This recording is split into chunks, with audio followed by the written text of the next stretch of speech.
मैं 50-60 घंटे काम करने के लिए लोगों को कहता था। लेकिन जैसे ही मैंने ये बहुत बड़ा प्रोजेक्ट लिया एक्स का, मैं कहता हूँ 120 घंटे 1 हफ्ते में काम करना चाहिए। तो इसीलिए हमने अपनी कंपनी में 2023 में एक और नया काम शुरू किया और वो किया है कि सम चैलेंजेस तो आपने बताए हैं आपकी लाइफ के। जब आपने एक समय पे सोचा कि यार हम ईवी स्पेस को डोमिनेट करेंगे, बिकॉज़ मेरे हिसाब से आप डोमिनेट ही करना चाहते हैं। काफ़ी सारे लोग हैं जो अपना बिज़नेस रन करने की कोशिश करें, स्टार्टअप चालू करने की कोशिश करें। ऐसे लोगों को आप कौन से वो 3 से 4 सजेशन देना चाहेंगे आपके अनुभव से? सर्वोटेक का लिए आप आने वाले समय में विज़न क्या देखते हैं? मतलब इस कंपनी को आप कहाँ लेके जाना चाहते हैं, कहाँ देखते हैं? ईवी एक ऐसा सेक्टर है जिसका बज़ ऑलमोस्ट हर जगह पर है, और ऐसे में अगर मैं एक ऐसे शख्स जो इतने ज़्यादा अनुभव ले चुके हैं, 20 साल से ज़्यादा का अनुभव जिसको एंटरप्रेन्योरशिप में है, ऐसे को लेके आऊँ तो आप लोग क्या कहेंगे? वेल, आज मैं एक ऐसे ही शख्सियत को लेके आया हूँ, जी हाँ, जो कि एक लिस्टेड कंपनी के ओनर है, और मैं लेके आया हूँ अपने साथ रमन भाटिया सर। रमन जी, कैसे हैं आप? मैं बहुत बढ़िया हूँ जी। Abhishek ji, thank you. And आज आपकी जर्नी के बारे में तो हम जानेंगे, लेकिन मोस्ट इंपॉर्टेंटली हम कोशिश करेंगे कि लोगों को जितना हो सके आपकी कहानी से वैल्यू हम ऐड कर सकें और निकालने की कोशिश करेंगे, ठीक है? सो रमन जी, सबसे पहली चीज़, हाल फिलहाल में इलॉन मस्क का एक स्टेटमेंट हम देख रहे थे। इलॉन मस्क ये कहते हैं कि जब उनने एक्स लिया, तो वो कहते थे कि यार पहले मैं 50-60 घंटे काम करने के लिए लोगों को कहता था, लेकिन जैसे ही मैंने ये बहुत बड़ा प्रोजेक्ट लिया एक्स का, मैं कहता हूँ 120 घंटे 1 हफ्ते में काम करना चाहिए। काफ़ी सारे लोग कहते हैं कि एंटरप्रेन्योरशिप की दुनिया में ना लोगों के जो हैबिट्स होते हैं वो डिफाइन करते हैं कि आप कितने अच्छे एक एंटरप्रेन्योर बनोगे। एक जगह पर हाल फिलहाल में आपने सुना होगा, नारायण मूर्ति जी ने भी एक स्टेटमेंट दिया था कुछ समय पहले कि लोगों को और काम करना चाहिए और काम करना चाहिए। मैं पहले आपका ओपिनियन जानना चाहूँगा, क्या सही में बहुत ज़्यादा मेहनत करने से ही आपके जैसे आप जिस मुकाम पे आज पहुँचे हो तब पहुँच सकते हैं, या फिर कोई दूसरा तरीका शॉर्टकट भी होता है इधर पहुँचने का? मैंने भी ये सारी स्टेटमेंट सुनी है, बट मेरा ओपिनियन शायद और लोगों से बहुत अलग है। मैं अलग तरीके से सोचता हूँ, लेकिन मैं यहाँ पर एक डिस्क्लेमर देना चाहूँगा कि ये मेरा ओपिनियन है, मेरी सोच है और हर आदमी स्वतंत्र है अपनी बात को रखने के लिए। मेरा ऐसा मानना है कि मैं आपको एक एग्जांपल देता हूँ कि अगर हम आज से 200 साल पीछे सोचें, तो 200 साल पहले अगर हमें दिल्ली से लखनऊ जाना हो, तो बैलगाड़ियाँ होती थी। तो वही सफ़र हमको तय करने में 2 दिन 3 दिन लगते थे। इसके बाद चेंज हुआ, कुछ अच्छे तरीके की गाड़ियाँ आ गई, कुछ और चीज़ें बदली, तो उससे वही टाइम 1 दिन, डेढ़ दिन लगता था। फिर ट्रेन्स आ गई, तो और कम टाइम लगता था। फिर कारें आई और अभी फ्लाइट्स की बातें करते हैं तो हम 30-40 मिनट में वहाँ पहुँच जाते हैं। मेरा मानना है कि हमें इस पे दिमाग लगाना चाहिए कि हम लीवरेज कैसे कर सकते हैं, that is called leverage mechanism. पे अगर हम दिमाग लगाएँ, तो इसके लिए कोई ज़रूरी नहीं है कि मैं 18 घंटे बैठ के भी क्या कर लूँगा या 20 घंटे बैठ के भी क्या कर लूँगा। अगर मैं उसको कम टाइम में करने के मैकेनिज़्म क्रिएट कर लूँ, राइट? तो शायद ये चीज़ें बहुत कम टाइम में भी हो सकती हैं। तो टाइम एज़ अ पर्सन बढ़ाना और अपनी लाइफ़ को डिसबैलेंस करना, इससे मैं पूरी तरह डिसएग्री करता हूँ। ओके, तो आप कहते हैं एक बैलेंस बना के चलो जी। और लेवरेज लो, आपके आसपास जो चीजें हो लेवरेज उससे लो। लीवरेज लो। लेवरेज की आपने जब एक बात छेड़ी है, मेरा आपसे एक सवाल है। आप इतनी बढ़िया कंपनी सर्वोटेक चला रहे हैं, आपने कभी अपनी कंपनी के लिए लेवरेज लिया है? ऑब्वियसली। अब आप मैं अपने जवाब को देने से पहले आपसे ये जानना चाहूँगा कि लेवरेज से आपका क्या मतलब है? आप किस चीज़ की लेवरेज की बात कर रहे हैं? आप एम्प्लॉयी पॉइंट ऑफ व्यू से बात कर रहे हैं? मतलब देखिए, कंपनी का जब मैंने सवाल पूछा तब तो मैं ऑब्वियसली डेट के हिसाब से पूछ रहा हूँ, अच्छा, कर्जे वाली ओके, चीज है। Okay, okay. लेकिन हाँ, मैं दूसरे तरफ से भी पूछ रहा हूँ, मैं कंबाइंड क्वेश्चन पूछ रहा हूँ कि ऐसा तो नहीं है कि ये कंपनी आपने खुद नहीं खड़ी कर दी है पूरी तरीके से, जी। या उसके पीछे भी कोई चीजें थी? तो मैं पूरी वो स्टोरी को समझना चाहता हूँ कि किस प्रकार से आज ये सर्वोटेक की एक जो जर्नी शुरू हुई है। देखिए, आते ही तो आप लिस्ट तो नहीं हो गए होंगे, there would have been a journey, एक पूरा एक एकदम और स्मूथ जर्नी तो नहीं होगी, मुझे नहीं लगता ऐसी होगी। तो मैं उस पूरी जर्नी को समझना चाहता हूँ और उसमें क्या क्या लेवरेज चीजें रही जिनने आपको पुश किया, वो मैं जानना चाहता हूँ। अब मैं आपको बताता हूँ बड़े मज़े की बात कि जब मैंने डिप्लोमा इन इलेक्ट्रॉनिक्स किया, तो हमारे जब फाइनली जिस दिन आपका लास्ट डे होता है, तो हमारे प्रिंसिपल ने एक क्लास ली। उन्होंने हमें 2-3 चीज़ें बताई, जिसको मैंने उसी तरीके से लिया। अगर आप देखें, तो पुराने ज़माने में औरतें होती थी, तो जब उनको कोई बात याद रखनी पड़ती थी, तो वो अपनी साड़ी में एक गाँठ मार लेती थी, दुपट्टे में, कि याद रहे, ठीक है? तो क्योंकि रिमाइंडर के मौ नहीं था, उस टाइम रिमाइंडर का कोई तरीका नहीं था। सेम ऐसे ही उन्होंने जो बातें बताई, उसको मैंने अपनी ज़िंदगी में गाँठ मार ली। तो उन्होंने 2-3 चीज़ें बताई। पहला उन्होंने कहा कि अगर अपनी ज़िंदगी में आगे बढ़ना है, तो समझो ज़्यादा करो कम। समझो ज़्यादा करो कम। दैट मीन्स प्लानिंग पे ज़्यादा टाइम लगाओ, एग्जीक्यूशन पे कम। जो मुझे लगा, जिसने मेरी ज़िंदगी के अंदर आज मैं जहाँ भी हूँ, उसमें बहुत बड़ा रोल निभाया। दूसरा था, वो ये था कि उस ज़माने में इंटरनेट नहीं हुआ करते थे। तो मुझे बताया, जो उन्होंने दूसरी सलाह दी, वो ये दी कि अगर आपने आगे बढ़ना है तो किताबों से दोस्ती कर लो।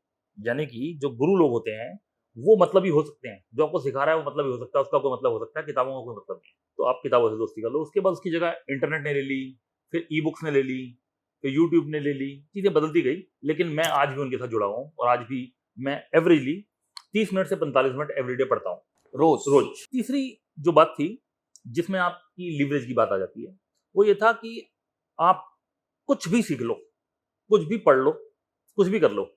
आप मास्टर किसी एक ही सब्जेक्ट के हो सकते हो, ज्ञाता आप बहुत सारे सब्जेक्ट के हो सकते हो। समझ आपको बहुत सारी चीज़ों की हो सकती है, लेकिन आप मास्टर बहुत सारी चीज़ों के नहीं हो सकते। तो इट मीन्स दूसरे कामों को करने के लिए आपको और मास्टर्स की ज़रूरत पड़ेगी। तो बेटर है कि आप टीम बनाओ और लोगों को साथ में जोड़ो। ओके।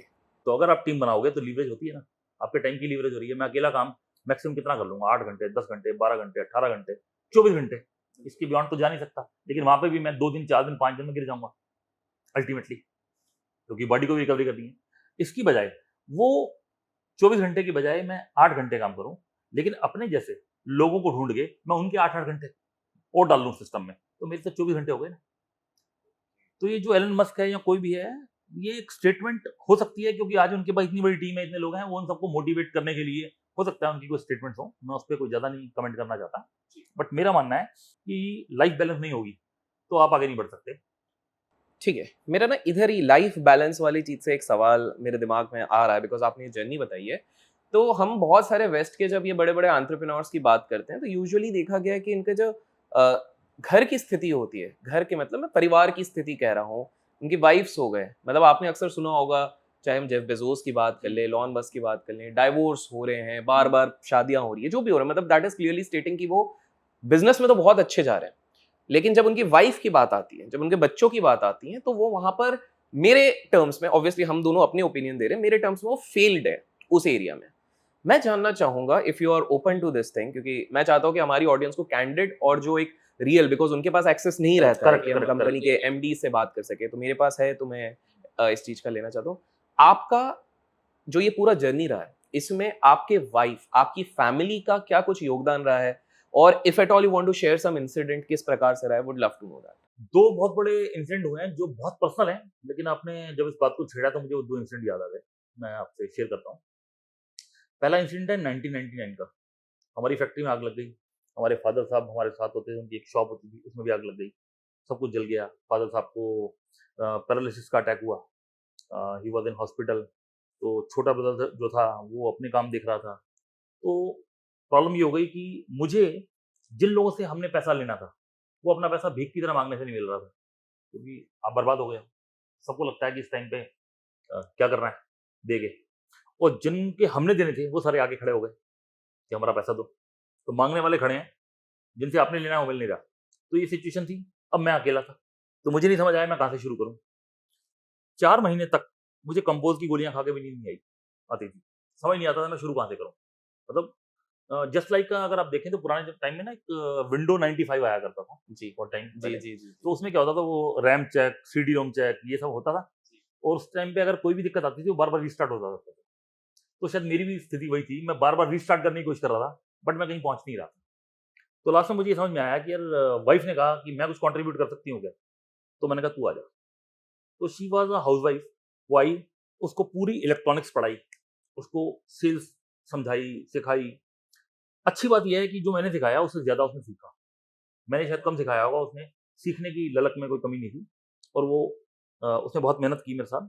और वो 99 से लेके आज मैं जहाँ पर भी हूँ, मैं बड़ा क्लियर कह रहा हूँ, आज जहाँ पर भी हूँ, वो उसके बगैर नहीं हो सकता था। वाओ! आज वो कंपनी की कॉर्पोरेट सेल्स डायरेक्टर है। और हमारे बीच में एक तरह का कॉम्पिटिशन चलता है। हम हर साल जनवरी के फर्स्ट वीक में पूरे 1 साल का प्लान बनाते हैं कि कितना हम रेवेन्यू करेंगे, क्या प्रॉफिटेबिलिटी करेंगे, कैसा करेंगे। और मार्च आते-आते हमारे मुँह पे, टेक्निकली मैं इसको बड़े मज़ाक में ले रहा हूँ, हमारे मुँह पे उतने ऑर्डर मार दिए जाते हैं कि ये आपको 1 साल के ऑर्डर दे दिए, अब अगला आप बताओ और क्या कर सकते हो, आपकी औकात है और लेने की। तो ये है एक दोस्तों की तरह है।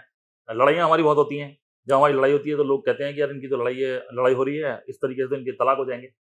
लेकिन बाद में जो देख रहा होता है वो अपने मुँह पे ही थप्पड़ मारता होगा, यार इनका तो कुछ हो नहीं सकता, ये तो साले ऐसे ही हैं। तो हम लड़ते बहुत हैं, हमारी बिज़नेस की बहुत लड़ाइयाँ होती हैं। लेकिन जो हम हैं एक-दूसरे को कॉम्प्लीमेंट बहुत करते हैं।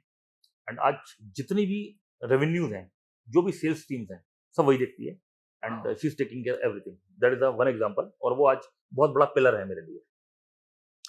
दूसरा एपिसोड हुआ 2006 में हमारे साथ। 2006 में हमने एक प्रोडक्ट लॉन्च किया और हमने ये प्लान किया कि हम बहुत तेज़ी से ग्रो करेंगे और ये इस प्रोडक्ट के साथ बहुत तेज़ी से आगे जाएँगे।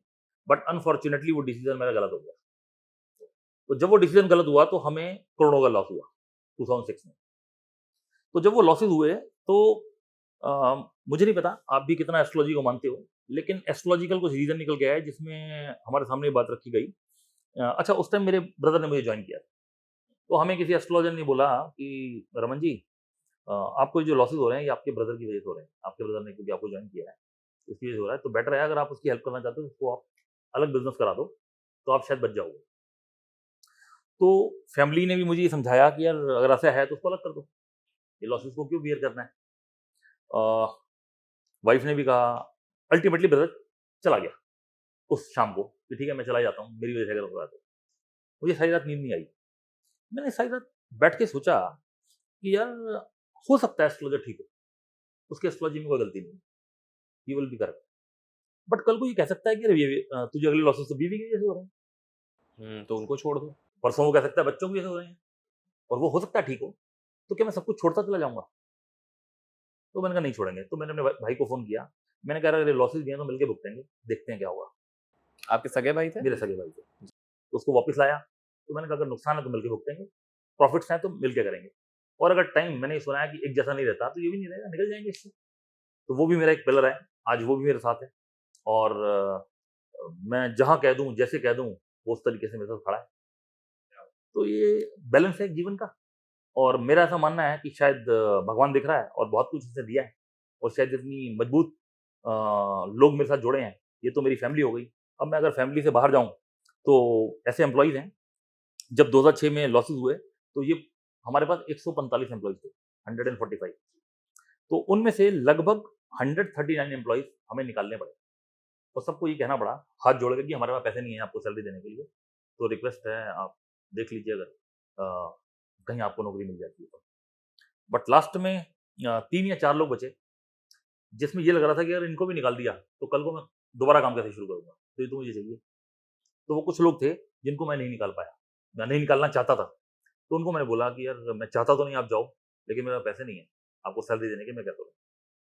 तो वो लोगों ने मुझे ये कहा कि रमन जी जितने पैसे आप घर ले जाओगे ना, खाना खाने के लिए उतने हमें दे देना, काम इकट्ठे करेंगे। वॉव! वो लोग आज भी मेरे साथ हैं। ये आपके लेवरेज है।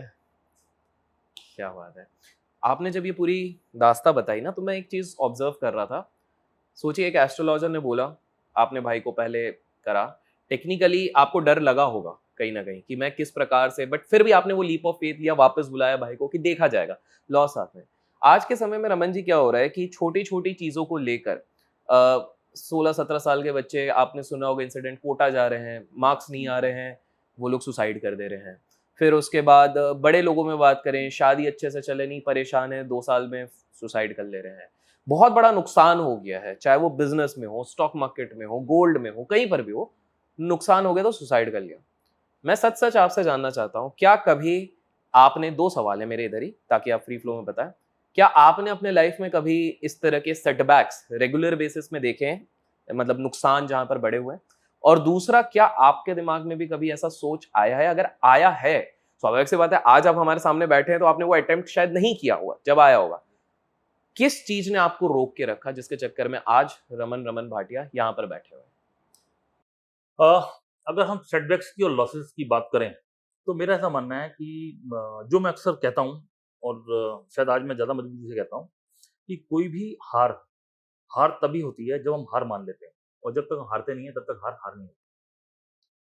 क्योंकि आप चाहे कार रेस देखिए, आप चाहे क्रिकेट मैच देखिए, चाहे आप फुटबॉल देखिए, उसमें आपको एक टेनियर दिया जाता है, जैसे 50 ओवर का मैच है या 20 ओवर का मैच है, तो इसका मतलब यही है ना कि आपको उस 20 ओवर में उतने रन बनाने हैं जितने दूसरी टीम ने बना लिए। अगर एक ही ओवर में डिसाइड होना होता किसी का भी, तो एक ही ओवर के मैच होते ना। 20 ओवर इसलिए बनाए गए हैं कि आप उसके अंदर एक अप डाउन से गुजरेंगे। लाइफ भी ऐसी है, लाइफ भी ऐसी है, आपको प्लस माइनस देखते हैं। मैंने अपनी ज़िंदगी में बहुत डिटेल में नहीं जाऊँगा, नहीं तो पॉडकास्ट बहुत लंबा हो जाएगा। मैंने अपना जीवन जहाँ से स्टार्ट किया था, तो मेरा जो पहला सेटबैक था वो 1992 में।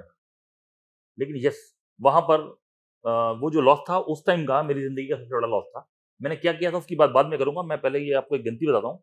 पहला जो लॉस मैंने देखा अपनी ज़िंदगी का वो 92 में देखा, उसके बाद 94 में, फिर 96 में, फिर 98 में, हर 2-2 साल में आपको हाँ जी, लॉस। फिर 99 में, फिर 2003 में, फिर 2006 में, फिर 2008 में रिसेशन आ गया था, अगर आपको याद हो, जी, लेमन जी, ब्रदर्स जी, क्राइसिस लेमन हुआ वाला। था, जी। तो सारे प्रोजेक्ट्स बंद हो गए थे। फिर 2014 में, फिर 2018-19 में, और 2020 में तो हम सब ने देखा है कोविड।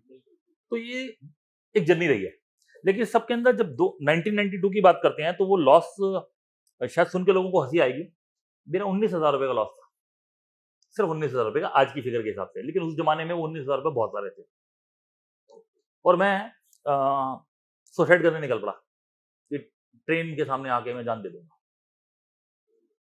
और मजे की बात यह है कि जो मैंने डिसीजन वहां लिया, वो डिसीजन मैं आज आपके पॉडकास्ट के माध्यम से लोगों को कहना चाहूंगा। और मैं चाहूंगा कि अगर किसी भी तरीके से वो इसको अंडरलाइन स्टेटमेंट मान लें, तो शायद बहुतों की जिंदगी बदल जाएगी। और वो ये था, जब मैं ट्रेन पे मरने के लिए जा रहा था, तो चलते हुए एक बात सोची, और कृपा भगवान की, शायद उसने मुझे वो मेरी बुद्धि में वो चीज डाली। इस पर भी एक बात करेंगे अगर टाइम ने मुझे अलाउ किया। तो क्या हुआ, मैंने ये सोचा कि जो आदमी आत्महत्या करता है, उससे ज्यादा ताकतवर इस दुनिया में कोई नहीं है। उससे ज़्यादा ताकतवर कोई नहीं कोई है। नहीं है। उसकी बजाय अगर मैं आपको ये कहूं कि आप एक ब्लेड लें और अपनी उंगली काटें, तो आप नहीं काट पाएंगे, हाँ, नहीं, बिल्कुल, नहीं काट पाएंगे। बिल्कुल। ठीक है ना। मैं आपको कहूं कि अपने मुंह पे मार दें, आप नहीं मार हाथ हाथ पाएंगे, काँपेंगे, बिल्कुल। कर ही नहीं पाएंगे, आप वहां तक जा ही नहीं पाएंगे। अपने मुंह पे ढंग से थप्पड़ नहीं मार सकते, दूसरा शायद बहुत तेजी से मार देगा, राइट। लेकिन जब एक आदमी ये डिसीजन लेके अपने आप को मार लेता है, तो सोचो कितनी ताकत होगी उसके अंदर, कितनी हिम्मत थी जो वो अपने आप को मार पाया। बस प्रॉब्लम ये है कि वो वाली हिम्मत जो उसने अपने आप को मारने में लगाई, अगर वो अपनी प्रॉब्लम्स को मारने में लगा देता, तो जिंदगी बदल जाती। ताकतवर तो बहुत था, बस ये करना नहीं आया, ताकत को डाइवर्ट नहीं कर पाया, ठीक जगह पर डायरेक्शन नहीं दे पाया उसको। ये है प्रॉब्लम। वो शायद मेरे दिमाग में बात आई, और मैं वहां से वापस आया और अपनी प्रॉब्लम से लड़ा, और मैं वहां से बाहर निकला। किसी जमाने में मुझे एक एस्ट्रोलॉजर ने ये बोला, मैं याद आता है मुझे 97-98 की बात है, मुझे लॉसेस हुए, तो उसने मुझे ये बोला कि आपको 2012 या 2014 में आपको करोड़ों के लॉस होंगे, 2012 और 14 में। आपको करोड़ों के लॉस होंगे। जब उसने ये बोला, तो मैंने उस आदमी को, उस एस्ट्रोलॉजर को बुला के मिठाई खिलाई। वो कहता है, यार जिंदगी में पहले आदमी मिले हो जिसको मैं लॉस की बात बताई, उसने मुझे मिठाई खिलाई। मैंने कहा, यार इतने करोड़ होंगे तो जाएंगे ना साले, इसका मतलब मैं बड़ा आदमी बनने वाला हूँ। वाह! वाह! तो आप चीजों को कैसे लेते हैं, इसमें बहुत कुछ डिपेंड करता है। एक बात बताइए, मैं एक चीज़ नोटिस कर रहा हूँ, ये जितनी भी सिचुएशंस आपकी आ रही हैं, यहाँ पर एक जो शब्द होता है ऑप्टिमिज्म, पॉजिटिविटी, ये मुझे आपके अंदर बहुत झलकती हुई दिखी है। यूजुअली ये तब होता है या तो किसी के घर में ही इस तरह का वातावरण रहा हो कि भई पॉजिटिव बातें हो रही हैं, घर वालों ने सिखाया है, या तो वो बहुत ज़्यादा स्पिरिचुअलिटी की तरफ इंक्लाइंड हो। आपके इसमें इतनी पॉजिटिविटी आ कैसे रही है? बिकॉज़ एक आम व्यक्ति को अगर आप कहेंगे जो इस स्थिति में है, 1992 स्वाभाविक सी बात है, आप काफ़ी यंग है उस समय पे, 19,000 का नुकसान आज के डेट के हिसाब से बहुत बड़ी चीज़ हो जाती है। आज के हिसाब से भी मैं कहूँगा, आज कोई स्कूल, कॉलेज जाता हुआ बच्चा अगर 19,000 रुपए जो पापा ने दिए वो गँवा दे, तो मिडल क्लास फैमिली की तो हालत खराब हो जाएगी। फिर उसके बाद करोड़ों के नुकसान की बात हो रही है। आप ये कैसे आ रही है पॉजिटिविटी, ताकि हमारे व्यूअर्स भी समझ सकें कि कैसे ला सकते हैं? इसको मैं पहले एक मजाक में लेता हूँ थोड़ा सा, जी, हंसने जी, के जी। लिए, उसके बाद मैं आपको इसके पीछे का एक लॉजिक बताऊंगा। मजाक ये है कि अगर मान लीजिए कोई बच्चा है और वो स्कूल में फेल हो गया, और उसके पिताजी गुस्से में हैं, और उन्होंने एक थप्पड़ मारा, दो मारा, तीन मारे, चार मारे, और उसके बाद 10-20-30 और मार दिए, तो 2-4-5 बार के बाद में पता नहीं लगती कि चोट कहाँ पड़ रही है, आप सुन्न हो जाते हो, अब जो पड़ रही है आपको दिख नहीं रहा होगा। ऐसे ही जिंदगी ने जब बहुत सारी चोटें मारी, तो आपको एक लेवल के बाद में ये समझ नहीं आता कि अब क्या होगा। तो एक तो ये एक वजह रही। ठीक है, ये कहा मजाक में लेकिन सचमुच ऐसा ही होता है। और इसको मैं एक दूसरे तरीके से भी समझाता हूँ, अपने जब मेरे से किसी का मिलना होता है, मेरा ये कहना है कि शायद ही कोई ऐसा इंसान हो जो मोबाइल रखता हो अपने पास और उसने कभी वीडियो गेम ना खेली हो। बहुत एक्सेप्शनल केसेस को हटा देता हूँ। आमतौर पे कभी ना कभी हमने कोई छोटी-मोटी वीडियो गेम ज़रूर खेली होगी, करेक्ट? जब हम वीडियो गेम खेलते हैं तो मज़े की बात ये है कि हर एक गेम के अंदर लेवल्स होते हैं, स्टेजेस होती हैं। बिल्कुल होती होती है ना? तो जब हम गेम खेलना शुरू करते हैं तो हमारी कभी तो सारी गेम ओवर फर्स्ट स्टेज में हो जाती है या दूसरे में हो जाती है, तीसरी में होती है। तो जब हम थर्ड स्टेज में, फोर्थ स्टेज में पहुंच जाते हैं और वहां गेम ओवर होती है और हम दोबारा से शुरू करते हैं, तो आप ये देखेंगे कि पहली बार थर्ड स्टेज तक पहुंचते हुए हो सकता है मुझे 5 दिन लगे हों। दूसरी बार थर्ड स्टेज में पहुंचते तक मेरे को बहुत ज़्यादा टाइम नहीं लगा। उसके बाद एक टाइम ऐसा आता है कि मैं बहुत जल्दी से वहां क्रॉस कर जाता हूँ। ऐसी ज़िंदगी एक सेट पॉइंट थ्योरी है। आप जहां तक अचीव कर लेते हो, वहां तक आप ईज़ी पहुंच जाते हो। मैं भी रिलेट कर रहा हूँ इस चीज़ से, बिल्कुल। तो आप जब भी कभी ऐसी जगह से गिरते हो, तो आप वहां तक तो बड़े आराम से पहुंच जाते हो। वहां तक पहुंचने के लिए आपको कभी टाइम नहीं लगता। तो ये कुदरत के नियम हैं। तो ये है एक बात। अब जहां तक आपने बात की पॉजिटिविटी की, तो मेरा ऐसा मानना है जो पॉजिटिविटी है, ये सॉल्यूशन नहीं है किसी बात का। ये आपको एक ताकत ज़रूर दे सकती है, लेकिन ये गारंटी नहीं दे सकती कि आप बाहर कैसे निकलेंगे। इसके पीछे एक बहुत बड़ी जो चीज़ चलती है, वो चलता है कि आप चिंता करते हैं कि चिंतन करते हैं? चिंता करते हैं। कि चिंतन करते हैं। दैट मीन्स आप प्रॉब्लम को सॉल्व करने के ऊपर दिमाग लगाते हैं या प्रॉब्लम को लेके बैठ जाते हैं। मैक्सिमम लोग लेके बैठ जाते हैं। राइट। तो 1999 में जब मुझे लॉस हुआ था, जो मैंने आपको पीछे भी अभी बताया जी। कि जिसके अंदर मेरे को कंपोज की गोलियां खा के नींद नहीं आती थी, काफी दिक्कत में था, तो वहां पर मैंने एक फार्मूला क्रिएट किया अपनी जिंदगी में। उस फार्मूला फार्मूला का नाम मैंने रखा लिब्रा। लिब्रा। लिब्रा इसलिए रखा क्योंकि मेरी जो डेट ऑफ बर्थ के हिसाब से जो राशि है वो भी लिब्रा है और लिब्रा एक तराजू होता है। ठीक है, तो तराजू का जो बैलेंस होता है वो होता है कि जब वो दोनों चीजें बराबर हों। एक तरफ हम कोई बाट रखता है, दूसरी तरफ उतनी चीज रख देता है तो वो बराबर हो जाता है, तो मतलब तोलना। तो मैं जब भी कोई प्रॉब्लम मेरी जिंदगी में आती है तो मैं हमेशा उस तराजू को ऑन करता हूँ। एग्जाम्पल देता हूँ, बहुत छोटा था। मान लीजिए मैं अभी रोड पे निकला और मेरी गाड़ी एक्सीडेंट हो गई। मेरे पास मर्सिडीज है एस क्लास इलेक्ट्रिक, तो मेरी एस क्लास मर्सिडीज रोड पे जाके एक्सीडेंट हो गई। मान लीजिए मैं एग्जाम्पल देता हूँ कि वो 1.5 करोड़ रुपए की कार है। तो वो एक्सीडेंट इतनी तेज हुई है कि वो गाड़ी आगे से खत्म हो गई। तो 99% लोगों के अंदर ये चलता है कि मेरा 1.5 करोड़ की गाड़ी गई। बिल्कुल, राइट? बिल्कुल। यही आएगा। मैं वहां से गाड़ी से उतरूंगा और मैं ये देखूंगा कि ये जो गाड़ी गई है, इसके अंदर मेरा मैक्सिमम लॉस क्या है। यानी कि मैं इसको दूसरे तरीके से समझाता हूँ कि मैं उसका मैक्सिमम और मिनिमाइज सोचता हूँ। मैक्सिमम लॉस है कि अब ये मैं गाड़ी नहीं रखूंगा और ये गाड़ी का लॉस हो चुका, तो दैट इज 1.5 करोड़ एग्जाम्पल। ये पूरा वर्स्ट केस ले लिया। वर्स्ट केस हो गया। अब इसका जो पॉजिटिव है वो ये है कि ये जो 1.5 करोड़ की गाड़ी खत्म हुई है, इस गाड़ी को मुझे रिपेयर और सारी चीजें इंश्योरेंस कंपनी दे देगी। तो हो सकता है मेरी जेब से 5 लाख रुपए लगे, और जब गाड़ी बेचने जाऊंगा तब 1.5 करोड़ की गाड़ी मेरी 1 करोड़ 30 लाख की बिकेगी, क्योंकि 20 लाख का लॉस वो भी करेगी। तो टेक्निकली मेरा लॉस 25 लाख रुपए है। यानी कि मिनिमम लॉस 25 लाख है, मैक्सिमम लॉस 1.5 करोड़ है। तो अब मुझे 1.5 करोड़ की टेंशन लेनी है कि 25 लाख की लेनी है।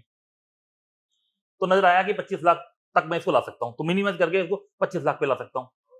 अगर मैं 25 लाख पे ला सकता हूँ तो फिर मैं इस पे एक और फॉर्मूला लगाता हूँ, और वो ये लगाता हूँ कि अगर किसी समस्या का हल पैसा है और मेरी औकात में है तो मैं दिमाग नहीं लगाऊंगा।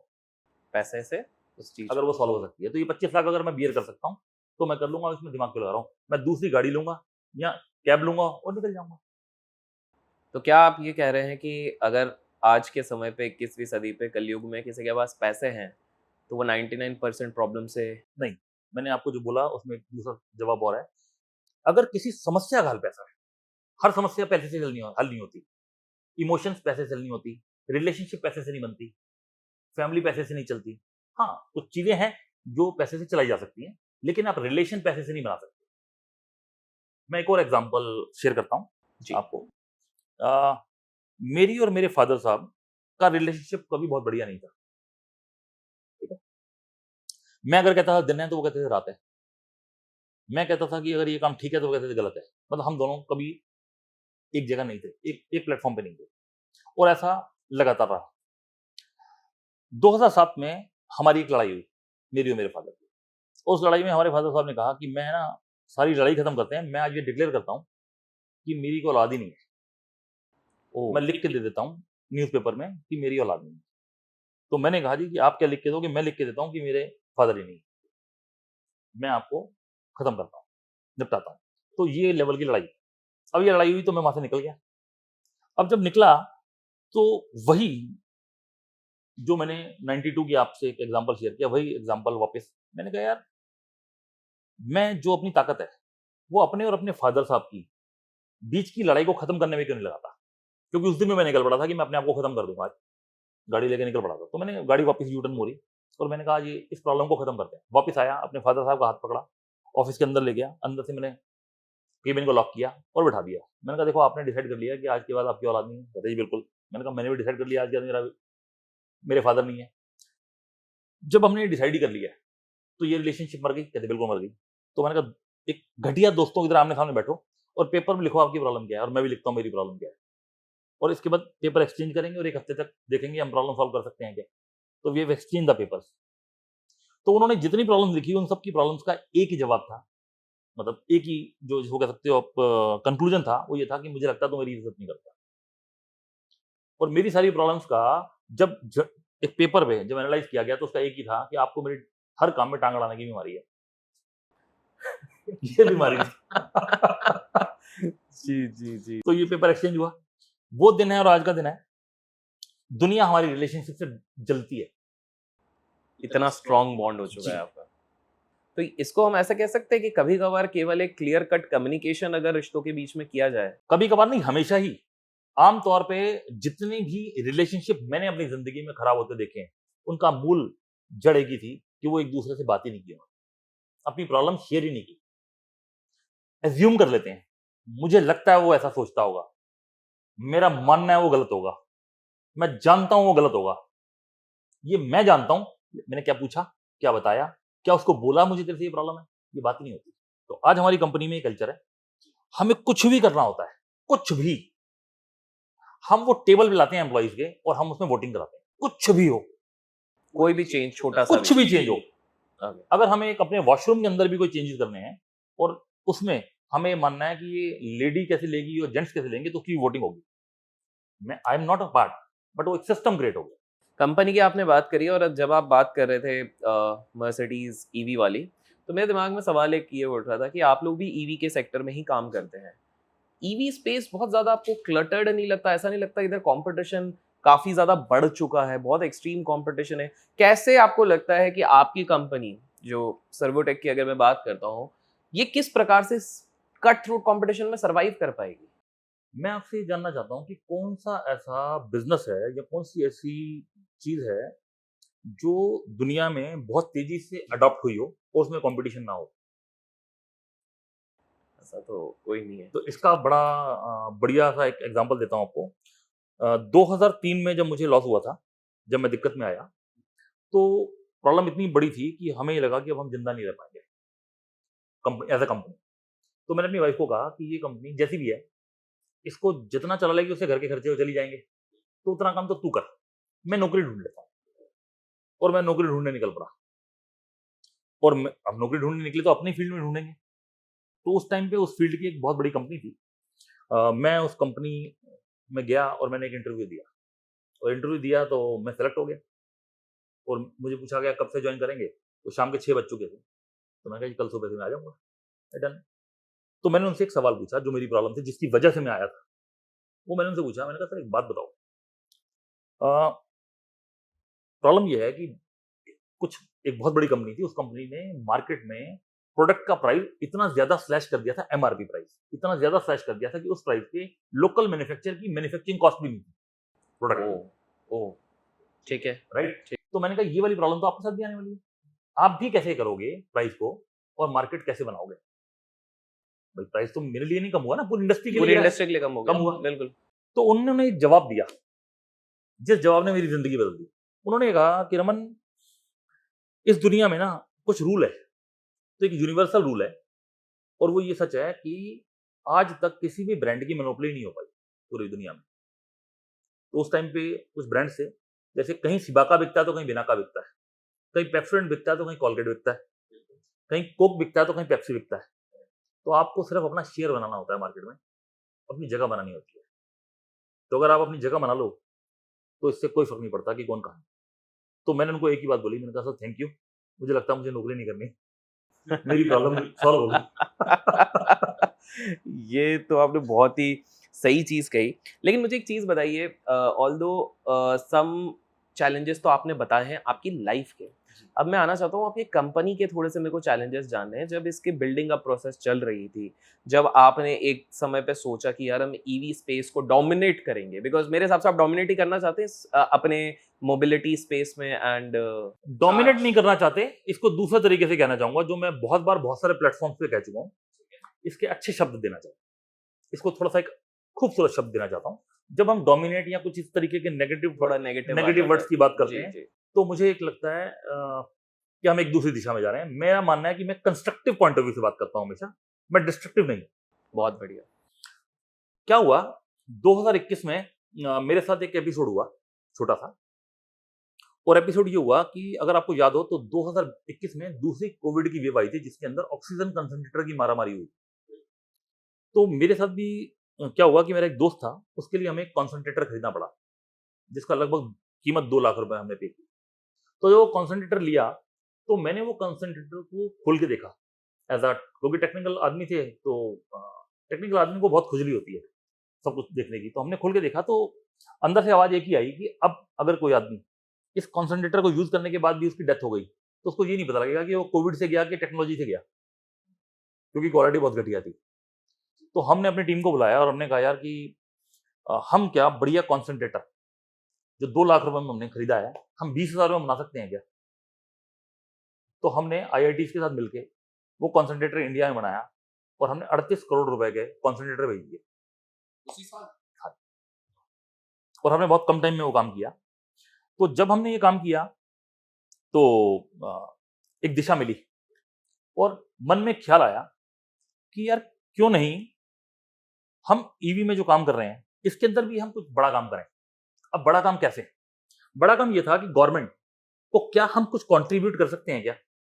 कुछ कंट्रीब्यूट हम कर सकते हैं अपनी अ, इस जर्नी में गवर्नमेंट के साथ कुछ सपोर्ट कर सकते हैं। तो सपोर्ट ऐसे था कि गवर्नमेंट ने कहा फॉर एग्जांपल कि मैं 10,000 करोड़ खर्चूंगी।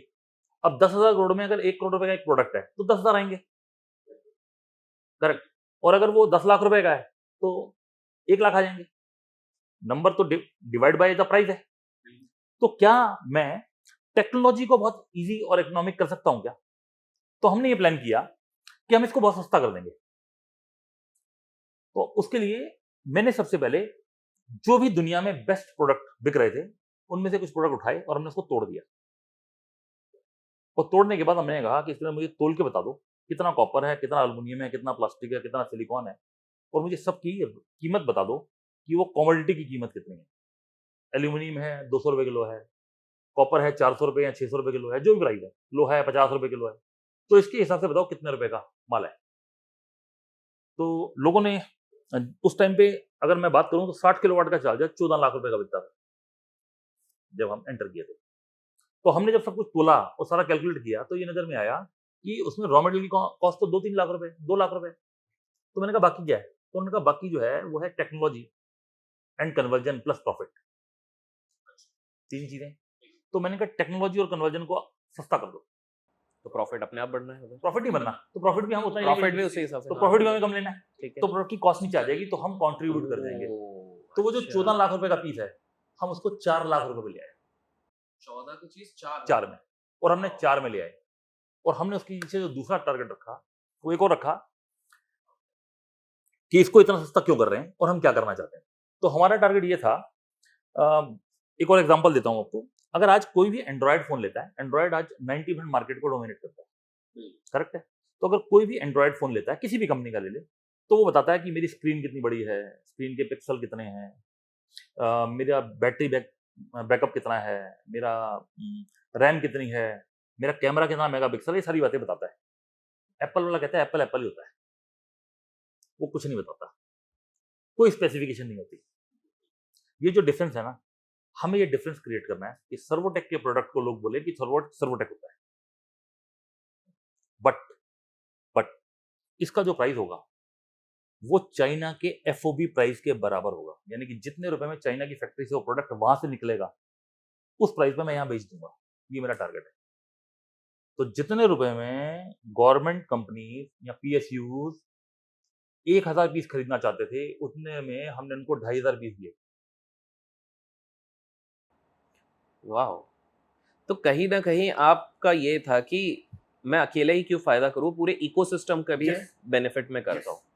तो बिकॉज़ हम इकोसिस्टम की बात कर रहे थे, मैं हाल-फिलहाल में कुछ अखबारों में रिपोर्ट पढ़ रहा था, हमारे आदरणीय प्रधानमंत्री नरेंद्र मोदी जी, तो वो भी काफ़ी ज़्यादा इलेक्ट्रिक ड्राइव रेवोल्यूशन की तरफ जी, काफ़ी ज़्यादा इनकी ये यस। चीज़ें आ रही हैं। आपको लगता है इसके कारण आप लोगों को भी बेनिफिट होगा? ऑब्वियसली इकोसिस्टम में जो आएँगे सबको फ़ायदा होगा। जब आप एक इकोसिस्टम की तरफ बढ़ते हैं, तो बेनिफिट सबको मिलता है। ओके, आज हम अगर बात करें तो हमारा जो टारगेट है, वो सिर्फ़ और सिर्फ़ अच्छा प्रोडक्ट बेचना नहीं है, सिर्फ़ प्रॉफ़िट कमाना नहीं है। हमारे मिशन में एक चीज़ और ली है हमने, और वो ये ली है कि 2026 क्रॉस करने के बाद हमारी कंपनी में एम्प्लॉयमेंट के लिए लोग सिफ़ारिश लगवाएँगे। हम ऐसा सिस्टम और इस तरीके का एक एनवायरनमेंट क्रिएट कर रहे हैं इस कंपनी में कि लोग कहेंगे यार सर्वोटेक में नौकरी मिल जाए तो इससे बढ़िया ज़िंदगी नहीं होगी। That is a thought. इसके अलावा हम एक और काम कर रहे हैं। मुझे ऐसा लगता है कि जहाँ तक ये कंपनी हम ले आए, इसमें शायद हमारे किए हुए काम 10, 20, 30% होंगे, कुछ किस्मत भी है, कुछ परमात्मा की कृपा है हम पे, जिससे हम यहाँ तक आ पाए, और वो कृपा मुझ अकेले पे नहीं है, वो शायद इसके अंदर जितने भी लोग जुड़े हुए हैं, चाहे वो एम्प्लॉइज़ हैं, चाहे वो वेंडर है, सप्लायर है, और चाहे वो हमारा कस्टमर है, चाहे वो हमारा इन्वेस्टर है, इन सब की दुआएँ भी साथ हैं। इसीलिए मैं देखता हूँ, तो इतनी छोटी-सी कंपनी के अंदर शायद हमारे शेयर होल्डर लगभग 2 लाख के आस-पास तो कंपनी के शेयर होल्डर्स हैं। तो मैं ऐसा देखता हूँ कि वो सब की भी दुआएँ कहीं न कहीं इस कंपनी के साथ हैं। तो मुझे दिमाग में ये ख्याल आया कि यार इस सब के बाद भी एक सोच थी जिसके साथ मैं इसको यहाँ तक लेके आया, और एक दिन ऐसा आएगा जब मैं चला जाऊँगा इस दुनिया से, सबने जाना है। तो अगर ये चला जाऊँगा तो क्या ये कंपनी इस सोच को कैरी फॉरवर्ड कर पाएगी? तो मैं इसकी गारंटी नहीं ले सकता, क्योंकि मुझे नहीं पता कि जब कल कोई इसको सँभाल रहा होगा, मैं उस पे कितना विश्वास करूँ या ना करूँ। तो इसीलिए हमने अपनी कंपनी में 2023 में एक और नया काम शुरू किया है, और वो किया है कि सर्वोटेक का बिज़नेस कॉन्टिन्यूटी प्लान 2073 क्या होगा? यानी कि 2073 में कंपनी कैसी होगी? ये लास्ट ईयर ही आपने ये लास्ट ईयर हमने इस पे काम करना शुरू कर दिया। तो इसके लिए हमने टेक्नोलॉजी के अंदर एआर, एआई, वीआर सब कुछ हम टेक्नोलॉजी में डाल रहे हैं। मैं कैसे सोचता हूँ, सेल्स का बंदा कैसे सोचता है, सारिका कैसे सोचती है, उसको ऑर्डर कैसे मिलते हैं, तो कौन-कौन क्या काम कैसे करता है, उन सारी थॉट्स को, उन सारी इमोशंस को हम प्रोसेस में कन्वर्ट करने की कोशिश कर रहे हैं। वाओ! जब आप प्रोसेस की बात कर रहे हैं ये मेरे हिसाब से किसी ने भी यूजुअली ऑन अ पॉडकास्ट किसी सीईओ एमडी लेवल के नहीं पूछा, पर मैं पूछना चाहूँगा। तो जब हमने बाहर के कुछ सक्सेसफुल एंटरप्रेन्योर्स की स्टडी करी है, तो एक चीज़ थी स्टीव जॉब्स जिनने एप्पल बनाया है, वो स्टार्टिंग में अपने ऑफिस में जब घुसते थे तो एक उनका बोर्ड बना हुआ था जिसमें कि उन्हें लिखा रहता था कि मैं, और कुछ इमेजेस थी कि मैं दुनिया की सबसे बेटर और बेस्ट कंपनी बनाऊंगा, इस तरह से उन्होंने मेंशन किया था। और आज हम जानते हैं कि सबसे ज़्यादा आईफ़ोन ही बिकते हैं, सबसे ज़्यादा क्वालिटी वही है। लाइकवाइज़ अगर हम बात करते हैं धीरूभाई अंबानी सर की भी, सारे लोगों की हम बात करते हैं। कहीं न कहीं ये जो एक बज़वर्ड आजकल चलता है विज़ुअलाइज़ करना, या फिर आप अपने ड्रीम्स को लिखते हैं। मैं आपसे पूछना चाहूँगा क्या आपने भी आज तक कभी कुछ ऐसा किया है? Do you believe in all these things कि आप एक ड्रीम बिग करें, ड्रीम लिखें? इस तरह से मैं आपके व्यू जानना चाहता हूँ इस पे। हम बिल्कुल, मैं इससे सहमत हूँ, और ऐसा शायद मैं पिछले कई सालों से कर रहा हूँ, और जब हम लोग आईपीओ लेके आए थे, मुझे ये बताते हुए बड़ी खुशी होगी कि तब भी एक विज़न बोर्ड बना था। हम लिस्ट हुए थे 24 अगस्त 2017 को, और विज़न बोर्ड बनाया गया था 11 अप्रैल 2017 को, लगभग 4 महीने पहले, कि हम आईपीओ लाएँगे। और शायद बहुत ही बिरली कंपनियों में से हम एक रहे हैं जो साढ़े 3 महीने में आईपीओ लाके लिस्ट हुए। तो वो विज़न बोर्ड हमने बनाया, और उसमें हमने लिखा कि हम कब-कब, क्या-क्या करेंगे और कैसे करेंगे। तो एक 10 साल का पूरा एक जर्नी हमने बनाई उसके ऊपर। और वो जो 10 साल की जर्नी हमने बनाई, उस 10 साल की जर्नी में बनाने के बाद, वो तो एक ही विज़न बोर्ड है जिसपे सिर्फ वो 10 साल दिख रहे हैं, 10 साल बाद कहाँ होंगे वो लिखा। इसके बैकएंड पे हमने एक्सेल पे बहुत सारी शीट्स बनाई जिसमें हमने ये लिखा बनाया कि हम हर साल कहाँ होंगे। तभी तो वो, जब तक हम इन डॉट्स को नहीं जोड़ेंगे, कनेक्ट नहीं करेंगे, तब तक हम वहाँ पहुँच नहीं सकते। तो हमने वो जो डॉट्स बनाए थे, तो 2024 अगस्त में हमें कहाँ होना चाहिए था उन डॉट्स के पॉइंट ऑफ व्यू से, हम 0.25% आगे थे उससे। पर मुझे एक चीज़ समझ में नहीं आ रही, मैं आज के समय पे मान लीजिए कोई हमारा व्यूअर है, वो एक वो मान लीजिए बिज़नेस चालू करना चाहते हैं, वो आज एक बोर्ड बना लेते हैं और उसमें लिख देते हैं कि यार मैं एक 100 करोड़ की कंपनी अगले 5 साल में बनाऊँगा। उसने एक लिख दिया और अपने सामने लगा दी। ये वर्क कैसे करता है? ये तो कुछ जादू-टोना टाइप कुछ लग नहीं, रहा है। इसमें एक चक्कर है, और वो ये है कि जैसे गीता की बात करें, तो गीता को सब पढ़ते हैं और उसके मतलब सब अपने तरीके से निकालते हैं, इंटरप्रेट अपने हिसाब अपने हिसाब से करते हैं। तो ऐसे ही इस बात का भी मतलब लोग अपने अपने तरीके से ले लेते हैं और उनको लगता है शायद विजन बोर्ड बनाने से कुछ हो जाएगा। मैं इसको ऐसे कहता हूँ कि हर इंसान के दिमाग में पूरे दिन के अंदर लगभग 85,000 से ज्यादा थॉट्स आती हैं। हम बार बार कुछ ना कुछ सोच रहे हैं। तो जो थॉट्स हैं, वो थॉट्स को पहले आपको कन्वर्ट करना होता है। एक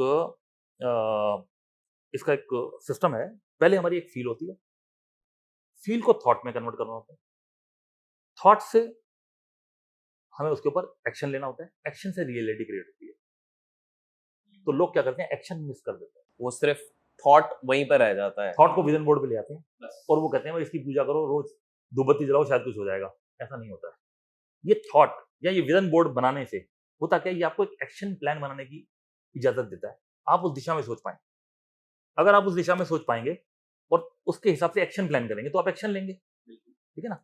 जैसे वो कहते हैं कि कुछ मैंने कहावत सुनी है, बोया पेड़ बबूल का नीम कहाँ से होए, कुछ ऐसे हाँ, कहा है हाँ। ना? जी, जी, तो जी, जी। आपकी थॉट्स क्या हैं, राइट? तो एक्शन भी उसी दिशा में होंगे। तो आपके एक्शन फोकस्ड हो जाए, इसके लिए आपको विजन बोर्ड बनाना होता है।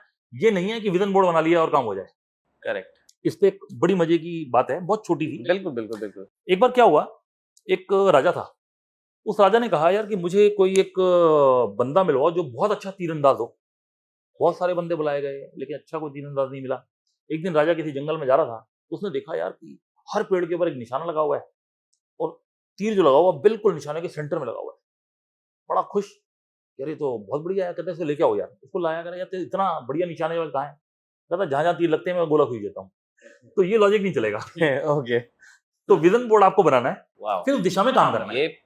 ये आपने पूरा प्रैक्टिकल एक वो बताया, क्योंकि काफ़ी मैंने देखा हुआ है ये बिज़नेस कोचेस जिनने बहुत सारे, मैं जज नहीं करना चाहता हूँ, बट बहुतों ने खुद ने नहीं किया है, बट वो वही बोलते हैं कि विज़न बोर्ड लगा दो और बस आपके सपने साकार हो जाएँगे। लेकिन आपने कहा कि एक्शन उस तरफ पे लेना सबसे ज़्यादा इम्पोर्टेंट होता है। तभी रियलिटी क्रिएट होती है।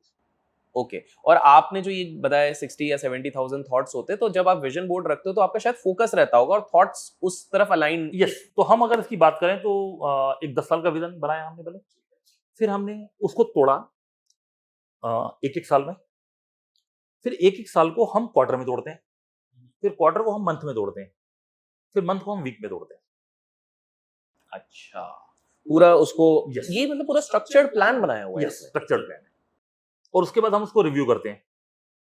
हर महीने की फर्स्ट वीक में हम लास्ट वीक को प्लान मतलब रिव्यू करते हैं और हर मंथ के लास्ट वीक में हम अगले वीक को, अगले मंथ को रोल आउट करते हैं। Got it. जब मैंने आपके ऊपर रिसर्च करी थी तो आपने एक अंश ऑलरेडी टच किया हुआ है। आप ये नहीं पता था मुझे आपके और आपके पिताजी का रिलेशनशिप पहले कैसा था और बाद में कैसा हुआ। लेकिन जितना मैंने पता किया था कि आपके पिताजी ने साइकिल के बिजनेस से शुरुआत करी थी। स्वाभाविक सी बात है, पापा भी एक तरीके से एंटरप्रेन्योर ही हुए। आपने उनसे क्या चीजें सीखी थी जिसने आपको फ्यूचर में हेल्प करी? कुछ तो चीजें अवश्य सीखी होंगी, एक दो चीजें जिसने हाँ, आपको आपके बिजनेस को बिल्ड करने में या कहीं पर हेल्प करी। बहुत बड़ी हेल्प करी है। एक तो ये कि कमिटमेंट के पक्के रहो, ओके। जुबा के पक्के। जुबान के पक्के। जो उनके मैंने अपनी जिंदगी में देखा है, हिसाब के बहुत पक्के रहे, जुबान के बहुत पक्के रहे, जो कह दिया वो किया। ये एक बहुत अच्छी बात थी। दूसरी बात, वो परिवार को साथ लेके चले।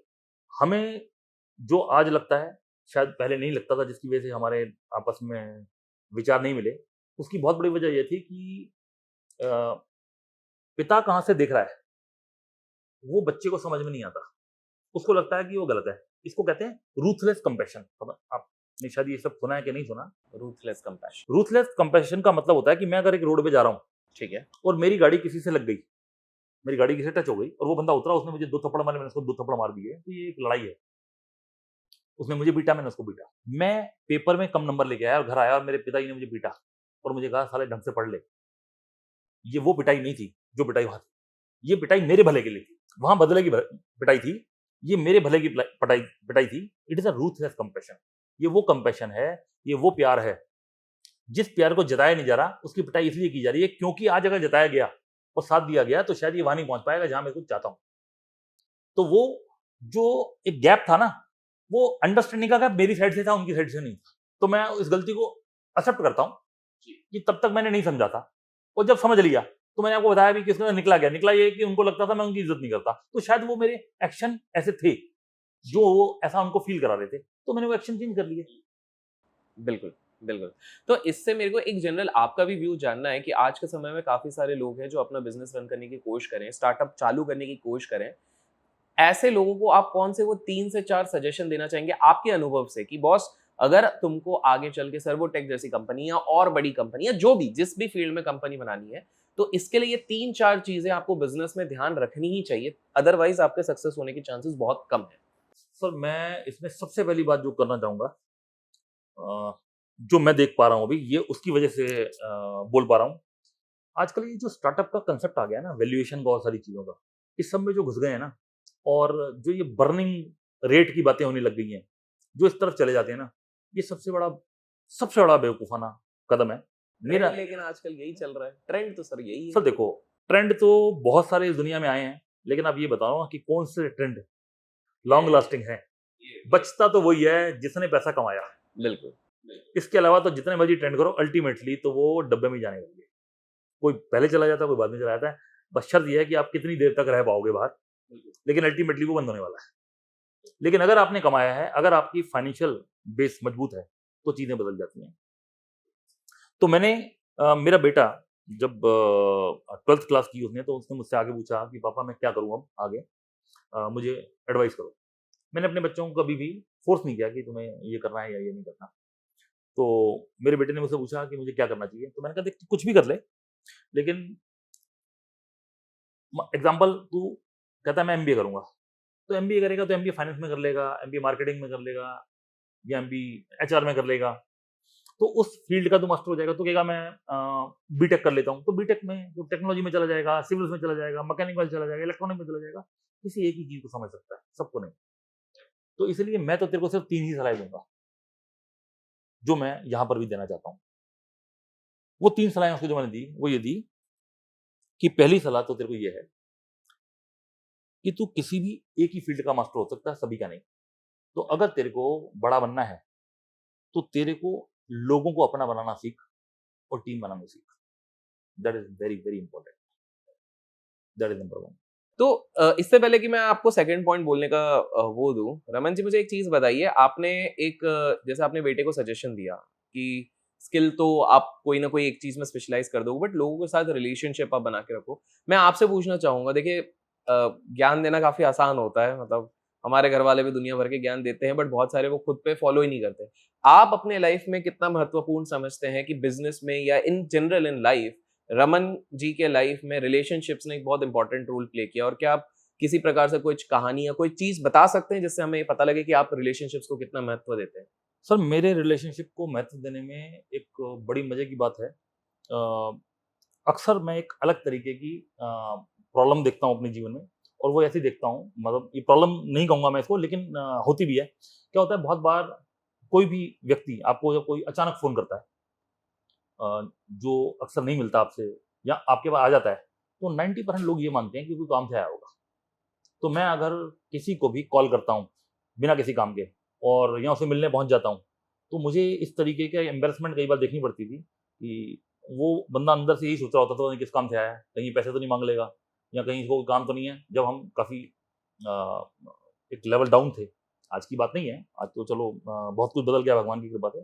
तो लोग ऐसा कहते थे, तो पूछते थे सर कोई काम है? तो मैं अक्सर एक ही बात कहता था, मैं बिना काम के भी आता हूँ, मैं बिना काम के भी फ़ोन करता हूँ। तो अब मेरे बारे में ये ट्रेंड बन गया कि यार इसका फ़ोन आना है मतलब कोई काम नहीं होगा, मतलब ये करता है। तो that is a one type of relationship. Okay. तो लोग कहते हैं कि इतना बिज़ी होने के बाद भी तू यार फ़ोन भी कर लेता है, तू आ भी जाता है, हम तो टाइम नहीं निकाल पाते। ऐसा अक्सर मेरे को सुनने को मिलता है। अब अगर मैं वैसे बात करूँ कि रिलेशनशिप की, तो मुझे ये कहते हुए बड़ा अच्छा लगेगा कि 95 में शायद हिंदुस्तान के अंदर मोबाइल आए थे, और 96 में मैंने अपनी ज़िंदगी में पहला मोबाइल खरीदा था। वाओ! तो जब मैंने मोबाइल खरीदा, तो पहला मोबाइल था मेरे पास मोटोरोला D628। तो मुझे एक लड़का बेचने आया था वो मोबाइल। और आज मेरे हाथ में जो आखिरी मोबाइल अभी तक का जो मेरे हाथ में है, ये मोबाइल भी उसी लड़के ने मुझे दिया है। वाओ, तो आप जो सोच सकते हैं 95-6 में 96 बेच से है। आज तक वो, और अभी नाउ ही has joined our company as a team member. जहां हम अब रह रहे हैं, मैं 95 में यहाँ शिफ्ट हुआ था। 95 से लेके आज तक मेरा हेयर ड्रेसर एक ही है, वही मेरे बाल काटता है, एक ही है। जिस कंपनी की मैंने जीन्स पहली बार अपनी जिंदगी में पहनी थी, वही नंबर और वही कंपनी की जीन्स, उसी ब्रांड की जीन्स मैं आज तक वही पहनता हूँ, मैंने कभी चेंज नहीं की। तो ये एक रिलेशनशिप का तरीका है। और अगर मैं ये बात करूं तो आज जो कंपनी में एम्प्लॉयज हैं, तो उसमें लगभग 35% से ज्यादा एम्प्लॉयज वो हैं जिनको मेरे साथ 10 साल से ज्यादा हो चुके हैं कंपनी में। इवन कई लोग ऐसे हैं जिनको 30 साल भी हो गए, 29 साल भी हो गए हमारी कंपनी में। तो ऐसे लोग भी हमारे साथ हैं। क्या बात है। तो आपको लगता है एक बिजनेसमैन के लाइफ में या किसी भी सक्सेसफुल इंसान के लाइफ में रिलेशनशिप बिल्डिंग बहुत ज्यादा इंपॉर्टेंट हो जाती है? मुझे ऐसा लगता है कि अगर आप सोचें तो ये जो दुनिया है, ये सब चल ही रिलेशन पे रही है। हम कहीं ना कहीं किसी ना किसी तरीके से किसी ना किसी से कनेक्टेड है। ठीक है, मैं इसको एक दूसरे तरीके से बोलता हूँ। हर इंसान की जिंदगी में हर इंसान जिंदगी को 4 हिस्सों में जीता है। ठीक है, पहला हिस्सा, मैं जो आपसे बात कर रहा हूँ वो बात कर रहा हूँ हिंदुस्तानी कल्चर पॉइंट ऑफ व्यू से। ठीक है, ये अप्लाई करती होगी और जगहों पे भी, लेकिन मैं हिंदुस्तानी कल्चर पे बात कर रहा हूँ। तो पहला पार्ट जो होता है जिंदगी का, वो होता है जिसको हम कहते हैं फैमिली लाइफ। हम एक फैमिली लाइफ जीते हैं जिसके अंदर आपके माँ बाप या आपके भाई बहन या आपकी हस्बैंड वाइफ या बच्चे, that is a family life. दूसरी जो लाइफ जीता है वो जीता है सोशल लाइफ, जिसमें रिलेटिव्स, दोस्त, ये सब आते हैं। तीसरी लाइफ होती है प्रोफेशनल या बिजनेस लाइफ, ओके। जिससे वो पैसा बनाता है। और चौथी लाइफ होती है पर्सनल लाइफ, जिसमें वो किसी से भी कुछ शेयर नहीं करता, जिसमें वो सिर्फ खुद को जानता है और खुद से ही बात करता है। जिसमें अगर उसको वाइफ से कोई प्रॉब्लम है, फादर से प्रॉब्लम है, मदर से प्रॉब्लम है, किसी की प्रॉब्लम है, या किसी के बारे में कुछ है, तो वो सिर्फ खुद के पास ही है। या कुछ चीज ऐसी होती है जो वो करता है और वो किसी से शेयर नहीं करता। करेक्ट है ना? तो ये टोटल 4 तरह की जिंदगी जीता है। इसमें जो तीसरे नंबर पे जिंदगी है वो है प्रोफेशनल या बिजनेस लाइफ। ये लाइफ इन बाकी की 3 लाइफ को ड्राइव करती है। दैट इज कॉल्ड पैसा, स्टेटस, पोजीशन। ये अगर आपके पास नहीं है तो आपकी पर्सनल लाइफ भी ठीक नहीं चलेगी, आपकी फैमिली लाइफ ठीक नहीं चलेगी, आपकी सोशल लाइफ ठीक नहीं चलेगी। Wow. Okay, so coming back to entrepreneurs के लिए हम 3 सजेशन दे रहे थे। तो पहला सजेशन आपने दिया कि रिलेशनशिप एंड टीम बिल्डिंग पे ध्यान दिया जाए। बाकी 2 सर मैं आपसे तो उसके बाद बेटे को ये समझाया कि दूसरा जो पार्ट है वो है फाइनेंस विद गवर्नेंस। मेरा ये मानना है कि पैसा किसी का भी हो, पैसा अपना हो, पैसा लोन का हो, पैसा इन्वेस्टर का हो, पैसा प्रॉफिट का हो, कोई भी हो, ज्यादा हो या कम हो, दोनों ही कंडीशन में ऊपर का 3 इंच खराब करता है। ये जो ऊपर का 3 इंच है ना, सारी गेम यहीं से है। इसके ऊपर एक छोटी सी कहानी किसी ने मुझे जिंदगी में सुनाई थी, मैं आपसे शेयर करना चाहूंगा। और मुझे लगता है कि ये कहानी काफी बढ़िया है। एक टाइम में क्या हुआ कि एक बार शनि भगवान किसी एक व्यक्ति के दोस्त थे, और वो अक्सर रोज शाम को उसके साथ शाम को शतरंज खेलने आते थे। तो एक दिन शाम को शतरंज खेल के जब शतरंज की खेल खत्म हुआ, जाने लगे, तो वो कहने लगे, यार मैं तेरे को एक बात कहना चाहता हूँ। बताओ जी। कहता है परसों से मैं शतरंज खेलने नहीं आऊंगा। कहता क्यों? कहते एक्चुअली परसों से ना मैं तेरे पे आ रहा हूँ। वो कहते हैं ना शनि का टाइम बड़ा खराब होता है। तो शनि देव कहते हैं कि मैं परसों से तेरे पे आ रहा हूँ, तो मैं नहीं आ पाऊंगा खेलने अब तेरे साथ। तो तुझे एज अ दोस्त मुझसे कुछ मांगना हो तो मांग लियो। तो बड़ा टेंशन में आ जाता, सारी रात नींद नहीं आती, फैमिली से भी पूछता है, सलाह लेता है, तो अल्टीमेटली एक कंक्लूजन में पहुंच जाता है। शाम को वो आते हैं, चेस खेलते हैं, जाने लगते हैं। तो कहते हैं यार मैं कल से आऊंगा नहीं, तो बता दोस्त के नाते मेरे से तेरे को क्या चाहिए। तो कहता है ये मैं नहीं चाहता कि मैं सृष्टि के नियमों का उल्लंघन कराऊं दोस्ती के नाते, तो मैं नहीं चाहता कि आप कुछ भी करें, सिर्फ एक ही काम कर दें मेरे लिए। मैं बताओ क्या करूं? कहते आप ना सिर्फ मुझे ये आशीर्वाद दें कि कुछ भी हो जाए मेरा दिमाग खराब ना हो, बस ये आशीर्वाद दें। तो शनि भगवान कहते हैं फिर मुझे आगे करना क्या है? मैं तो सिर्फ दिमाग खराब करता हूँ, बाकी तो आदमी खुद कर लेता है। तो इसलिए कहावत बनी है, विनाश काले विपरीत बुद्धि। Wow wow, okay okay, right. तो ये जो है, तो मैं यही कहता हूँ कि जो फाइनेंस विद गवर्नेंस की बात करता हूँ, तो वो जो पैसा है आज वो एक मेटेरियलिस्टिक बहुत स्ट्रांग पावर है, और ये अक्सर हमें किसी भी दिशा में मोड़ सकती है, कम होने में या ज्यादा होने में। या तो डेस्परेट करेगी, हमें ड्राइव करेगी नीचे की तरफ, या हमें गलत कामों की तरफ ड्राइव करेगी, या हम पैसे को बर्बाद करेंगे। ठीक है, कुछ भी कर सकते हैं। तो मेरा ये कहना है कि फाइनेंस विद गवर्नेंस, यानी कि वो कम हो या ज्यादा हो, वो एक एक्सटर्नल फैक्टर है, वो आपके माइंडसेट को डिस्टर्ब नहीं करे। आपको ये सीखना बहुत जरूरी है। Okay, you have to be balance in both the side. That is number 2। तीसरा, मैंने अपने बेटे को कहा, मुझे नहीं पता औरों के लिए कितना रेलिवेंस है, वो उसके लिए रेलिवेंस था, यहां कितना होगा मुझे पता नहीं है, लेकिन मैं उसको रिपीट जरूर करना चाहूंगा। मैंने उसको कहा कि बेटा, तू जहां खड़ा है वहां तेरे पास एक प्लेटफॉर्म है, ठीक है? तो मैं तेरे को ये सलाह देना चाहूंगा कि जिंदगी में जो भी काम करे वो कंप्लाइंसेस के बेस पे होना चाहिए, आउट ऑफ द कंप्लाइंस में, यानी कि legally you have to do everything right, it should not be wrong अगर जिंदगी में आगे बढ़ना है तो। मैंने अगर जिंदगी में कुछ गलतियां की होंगी, राइट, आपको नहीं पता होता, तो वो दो ही वजहों से की होगी, या तो मेरी मजबूरी होगी और या मुझे पता नहीं होगा। तो जो पता नहीं था, जब पता लगा मैंने ठीक कर लिया, और अगर मेरी मजबूरी थी तो मैंने मजबूरी को मार दिया और मैं ठीक हो गया। बट तेरे लिए तो ये दोनों चीजें नहीं है। तेरी कोई मजबूरी नहीं है, क्योंकि तेरे को खाने पीने की या किसी चीज की चिंता नहीं है आज इस जीवन में, करेक्ट, और एक प्लेटफॉर्म भी है। तो तुझे कुछ गलत क्यों करना है? वाह।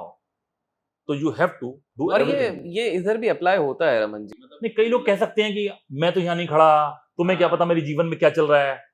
हर आदमी के पास अपना बट जो भी व्यक्ति इस पर्टिकुलर वीडियो को लाइक कर रहा है, किसी भी प्लेटफॉर्म पे देख रहा है, मेरे हिसाब से वो 70-80% जो लोगों से तो ज्यादा लकी है, क्योंकि इंटरनेट है, इंस्ट्रूमेंट है, करेक्ट, तो उसके पास तो है ये तो चीज। ये एक विचार है, एक सोचने का तरीका है, हर आदमी किस तरीके से सोचता है। तो मैंने इसीलिए कहा कि ये मैंने तो एडवाइस तब भी दे दी, इसलिए मैंने इस बात को यहाँ डिक्लेयर गॉट किया। It, got it. मेरा फाइनल सवाल है, वैसे सवाल तो बहुत है, लेकिन आपके समय की भी रिस्पेक्ट करते हुए आखिरी सवाल है। सर्वोटेक का लिए आप आने वाले समय में विजन क्या देखते हैं? मतलब इस कंपनी को आप कहाँ लेके जाना चाहते हैं, कहाँ देखते हैं? क्योंकि मुझे अभी भी, अब मैं अगर इसको पूरे कनेक्ट द डॉट्स करूं, तो एक रमन थे जिनका 19,000 का नुकसान हुआ था लाइफ की स्टार्टिंग में, और वो शायद अटेम्प्ट टू सुसाइड करने जा रहे थे, और आज एक रमन हमारे सामने बैठे हुए हैं जो इतनी बड़ी कंपनी को रन कर रहे हैं। तो मैं जानना चाहूंगा कि आज आपका विजन क्या है आपकी कंपनी के लिए? मैं आपको जो कहा था मैं वहीं वापस आता हूँ, और मैं ये कहना चाहता हूँ कि मैं एक एप्पल के लेवल का यूजर एक्सपीरियंस देते हुए एक ऐसा प्रोडक्ट, ऐसे प्रोडक्ट्स अब हिंदुस्तान को नहीं, इस ग्लोब को देना चाहता हूँ, और ये दिखाना चाहता हूँ कि इंडियन कंपनीज भी कॉम्पीट कर सकती हैं इंटरनेशनल क्वालिटीज से, और हम भी इंटरनेशनली सबको सर्व कर सकते हैं। इस तरीके की एक बड़ी कंपनी बनाना चाहते हैं इसको, लेकिन हम प्राइस में compete करना चाहते हैं विद द चाइनीज ब्रांड्स और चाइनीज कंपनीज, कि हम उनसे सस्ते हैं और क्वालिटी में हैं हम एप्पल जैसे हैं। इस तरीके के प्रोडक्ट देना चाहते हैं, और एक इकोसिस्टम क्रिएट करना चाहते हैं जो कंट्रीब्यूट करे हिंदुस्तान की जीडीपी में, तरक्की में। और इसके लिए अब हम 55 और कंट्रीज को टारगेट कर रहे हैं, जहां पर हम बहुत जल्दी बिजनेस शुरू करेंगे। और मुझे कहते हुए बड़ी खुशी होती है कि लास्ट ईयर में हमारा करीब 14%, 14% बिजनेस एक्सपोर्ट था। Wow, wow. और 55 कंट्रीज आप कह रहे हैं? हम टारगेट कर रहे हैं। वाओ। एक और मेरा जस्ट लास्ट क्वेश्चन था, ऑल्दो टेक्निकली गाइस पॉडकास्ट के हिसाब से एंड होना चाहिए, लेकिन मेरा सवाल है तो मैं पूछना चाहता हूँ कि जब मैं आपके रिसर्च कर रहा था तो मेरे को पता लगा था कि आपकी कंपनी ने इस साल इंट्रोड्यूस किया था इंडिया का first fast charging interoperability solutions. ये थोड़े टेक्निकल शब्द है, मैं टेक्निकल फील्ड का हूं नहीं। तो मैंने एक चीज देखी कि आपकी कंपनी ने समय समय पे कुछ ना कुछ नया करने की कोशिश करी है, जिसके लिए आपको भी अवार्ड्स मिले। फॉर एग्जाम्पल, आपको अवार्ड मिला था, लीडरशिप अवार्ड मिला था, बिकॉज आपने unique EV charging technology develop करी थी। फिर ग्रीन एंटरप्रेन्योर अवार्ड मिला था आपको एक समय पे, क्योंकि आपने सस्टेनेबल प्रोडक्ट्स बनाए थे। बिजनेस लीडर अवार्ड मिला था आपको। इस तरह से मतलब लिस्ट तो काफी ज्यादा है, अभी मैं सारे अवार्ड पढ़ने बैठूंगा तो उसके 10-15 मिनट निकल जाएंगे। मुझे ये चीज समझनी है कि ये बेसिकली आपको अवार्ड्स किस धारणा पे मिल रही है? मतलब आप ऐसा क्या कर रहे हैं इंडस्ट्री में, ईवी इंडस्ट्री में, जिसके चक्कर में आपको एक्सेप्टेबिलिटी मिल रही है? मैं इसको जो समझता हूँ, मैं बहुत ज़्यादा टेक्निकल तो नहीं हूँ जी। ठीक है, मैं इलेक्ट्रॉनिक्स में पढ़ा हूँ, मेरे पास एक अच्छी टीम है, लेकिन मुझे ऐसा लगता है कि एक शब्द जो मैंने सुना है एक छोटी सी बात, वो आपने भी सुनी होगी, वो है आवश्यकता आविष्कार की जननी है, राइट? तो जब हम आवश्यकता की बात करते हैं तो आवश्यकता का मतलब है यूजर की डिमांड, यूजर क्या चाहता है। आमतौर पे टेक्नोलॉजी डेवलप करते हुए जब आप यूजर एक्सपीरियंस की बात करते हैं तो आप ध्यान से देखें कि एप्पल में और एंड्रॉयड में जो डिफरेंस है वो सिर्फ यूजर एक्सपीरियंस का है, इसके अलावा कोई फर्क नहीं है। बहुत साल पहले मैं एक इसमें चीज़ ऐड करूंगा, मुझे मर्सिडीज कभी पसंद नहीं आती थी। उसकी वजह एक ही थी, मैं टेक्नोलॉजी वाला आदमी था, तो मैं जब देखता था उसमें कोई फीचर ही नहीं था। जब फीचर की बात करता था तो वो कहते थे यार ये मर्सिडीज है, करेक्ट, बट मुझे वो पसंद नहीं आती थी। फिर ये सोचा यार कि सब लोग मर्सिडीज क्यों खरीद लेते हैं, एक बार खरीद के देखते हैं। जब मर्सिडीज खरीदी तो ये समझ में आया काफी टाइम के बाद कि यार मर्सिडीज में वो सारी चीजें कई साल पहले थी, और वो जो यूजर एक्सपीरियंस वो दे रही थी सालों से, वो उसको पब्लिश नहीं कर रही थी। तो इसी तरीके के प्रोडक्ट, वो सारी वाओ, चीजें हम एक यूजर एक्सपीरियंस देना चाहते हैं। Amazing amazing. तो रमन जी, मुझे तो आपसे बात करके बहुत ही ज़्यादा आनंद मिला है। आई एम प्रीटी श्योर कि हमारे ऑडियंस को भी काफ़ी सीखने मिला। तो सबसे पहले तो बहुत-बहुत धन्यवाद। Thank you. आपने आपका बहुमूल्य समय दिया। एंड गाइस, अगर आप लोग चाहते हैं कि आने वाले समय में जब सर के पास समय हो, आने वाले समय पे हम कभी ईवी इंडस्ट्री के बारे में और इन डेप्थ बात करें, इनके मार्केट, बिकॉज़ अभी तो हमने इनका सिर्फ 10% ज्ञान लिया हुआ है एक्सपीरियंस के हिसाब से, बहुत ज़्यादा चीज़ें बाकी हैं। तो अगर आपको ऐसा चाहिए तो कमेंट्स में ईवी ज़रूर लिखिएगा, लाइक जितना हो सके कीजिएगा। And thank you everyone, thank you so much Raman thank sir. You. Thank you.